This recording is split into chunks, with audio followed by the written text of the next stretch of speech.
If you've ever felt that your vocals have a persistent, raspy, rough, or husky quality to them, stick around as together we explore how to clean and restore your unique sound. And while some may find a bit of a husky edge appealing, the constant strain on your voice can be pretty frustrating, not to mention inefficient and unhealthy. So, without any further ado, let's unlock your vocal potential with some invaluable tips and techniques.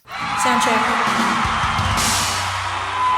G'day there, welcome back to Voice Essentials, the YouTube channel where everybody sings. As you may already know, I regularly work with singers to re-establish their vocal health after their voices have fallen into disrepair. Unfortunately, there can be a stigma surrounding vocal damage. Some people incorrectly think that singers who experience voice injuries do so because their technique is poor or they're singing genres that wear and tear at the voice. And while some singers do have poor technique and some vocal genres cost the singer vocally more than others, it's naive to suggest that these things alone contribute to a vocal injury. For example, a simple stifled sneeze can result in a vocal fold hemorrhage. Now, with this being said, we need to recognize that some vocal practices expose the voice to higher levels of wear and tear than others. Take the husky voice, for example. A raspy singing voice can provide a beautiful aesthetic when applied to it, jazz ballad or indie folk, but we do need to acknowledge that a husky sound, what some people call a raspy or a rough sound, is a high-cost item on the vocal effects list. Does this mean we shouldn't use it? Absolutely not. But what it does say is we need to use it wisely, sparingly, and intentionally. This in turn means that we need to steer clear of the habitually husky voice, opting instead to develop a consistent, clean tone. Why? Well, that rough edge we hear in the husky and raspy voice is a disturbance in the breath stream, often caused by unbalanced vocal fold adduction or supraglottic constriction. Let me show you what a husky sound looks like on a spectrogram when compared to a clean tone. Yeah.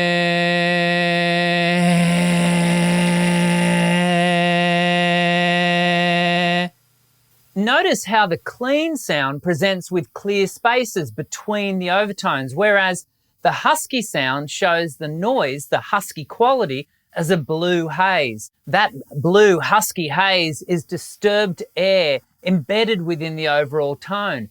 This same disturbance can cause inefficiencies in the vocal fold oscillation, thus potentially leading to wear and tear. One way to think about the wear and tear impact of unbalanced vocal fold adduction is to consider the wear and tear on an unbalanced tyre. When a car tyre is misaligned, not only does the tyre wear unevenly, reducing the life of the tyre, but it also impacts fuel economy and road handling. So it is with unbalanced vocal folds. Suppose the vocal folds are habitually being drawn together for oscillation in a less than optimal way. In that case, there can be a consequential rubbing of the vocal fold's leading edge, exposing the voice to the development of pathologies like polyps and nodules. And like the unbalanced tyre, the unbalanced voice typically experiences a reduction in fuel economy, what singing teachers call vocal stamina, and road handling, or in our case as singers, vocal agility and pitch accuracy. As I just mentioned, the husky voice can also result from supraglottic constriction. Supraglottic it's the vocal nerd's way of saying above the vocal folds. Supraglottic constriction generally refers to tension and strain experienced in the laryngopharynx and up into the pharynx. I have another video showing some great exercises designed to help release supraglottic constriction. I'll leave a link in the description section below if you want to check it out later. Suffice to say, our aim as singers is to always sing with vocal freedom, allowing the voice to resonate up and forward unhindered by tension. I now want to teach you a great exercise designed to assist your vocal folds in achieving better balance. But Before I do, please take a moment to hit the thumbs up button if you're enjoying today's video. We're going to do 2 activities today. The first is going to be a straw phonation exercise. We'll be singing a single note into a straw that sits in a bottle of water, like this. When doing this exercise, you must place the hum into the lips so the sound is being directed into the straw only. We also need to ensure that there's no sound coming out through the nose or escaping through the sides of the lips. The only sound coming out should be going through the straw, producing bubbles in the bottle.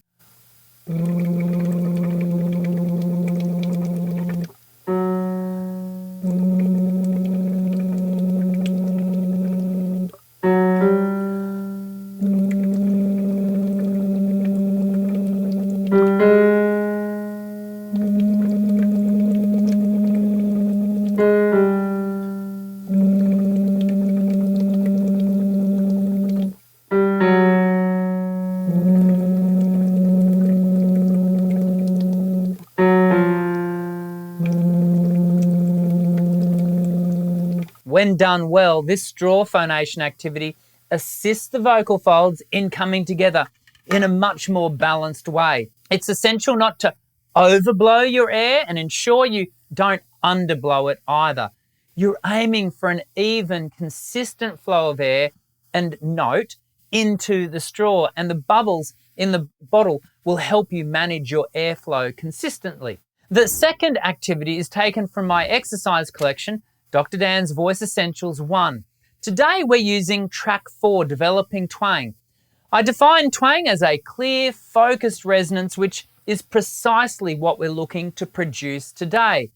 When we intentionally produce a well-balanced twang, we activate the ariepiglottic sphincter, which many singing teachers simply call the twanger, which brings the vocal folds together in a balanced yet energetic manner. Have a listen, and then we'll talk it through. Sing,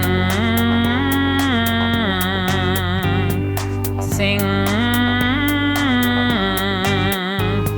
sing. Notice I'm using an NG sound in the exercise. The NG engages the twanger and draws the vocal folds together for balanced phonation. Again, you must get the breath pressure just right. Too much air and the voice will constrict. Too little and the vocal folds won't adduct cleanly, leaving you with a breathy sound, which in this case is the opposite of what we're seeking to achieve. Neither of these activities is a silver bullet to cleaning the husky voice, but they will go a long way towards helping to strengthen and balance your vocal fold adduction.